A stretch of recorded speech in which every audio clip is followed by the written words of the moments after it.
if you're looking for really accurate rifles that look very cool, Rob, you guys have got them because these are historical, but they're also modern. Yeah, you know, the neatest thing about these things is they've been around for a long time.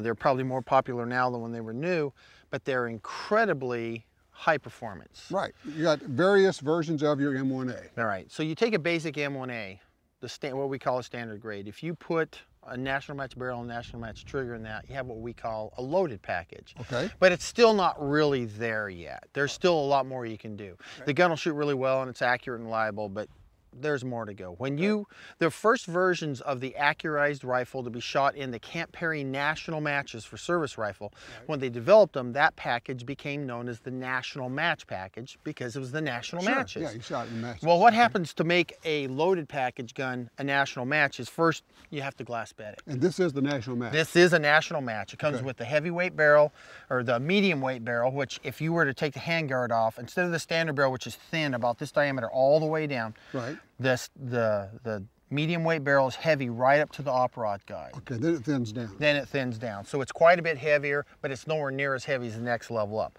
Okay. So you take this package, you do your trigger job on it, you put the hooded national match sight on it. Glass bed it? Glass bed the thing in there, but there are a lot of other tricks. There's a lot of fitting involved, like anything else when you're hand tuning it. Things like the figure eight that actually holds the gas system on. Right. The standard one, you screw it on and you tighten it up. Okay, Yeah. and that's good enough. Right. That's the rack grade gun.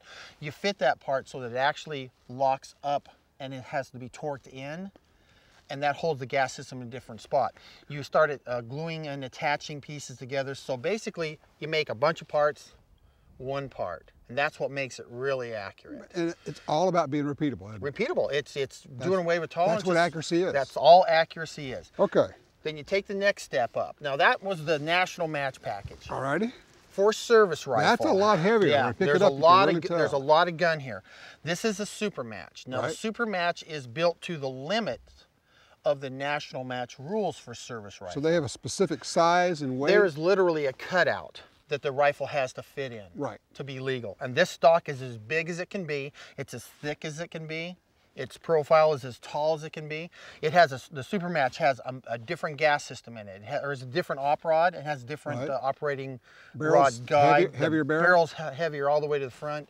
It's substantially heavier. Now you don't want that if you're going to carry it around. No. But you want heavy because that minimizes movement. It's inertia. It softens the recoil if you're going to be shooting, all day long across the course. Right.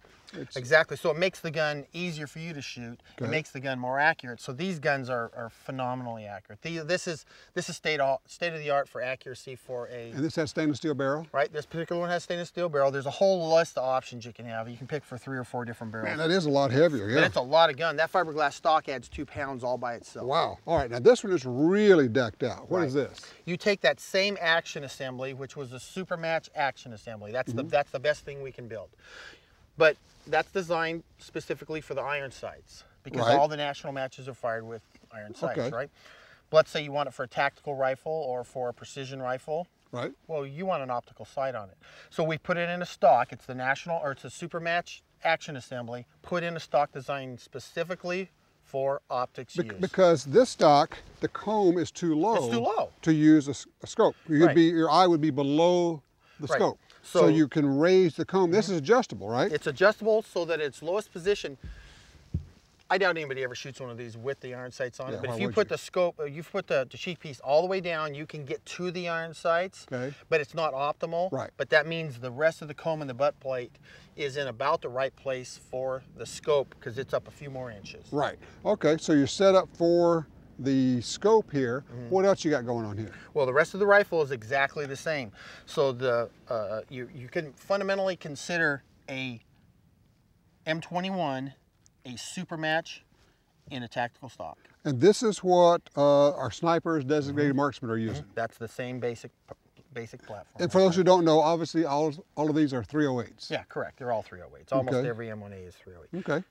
So if you want to shoot long range and you like a scope, this is where you go. And if you're going to be shooting designated matches where you're not allowed to. Right, you're not allowed that. That's your service rifle. These are set up for specific types of matches. Right. This is the most popular configuration for most people It all depends on what your use is. If you're all matches, you're going that way because you want it as big and heavy as possible. Gotcha. If you're going to cross this thing over to a field rifle or a hunting rifle, this is several pounds heavy or lighter than that, and it makes it a much more versatile weapon, whereas this is pretty much tuned up for a competition. This is a competition gun, and that's it.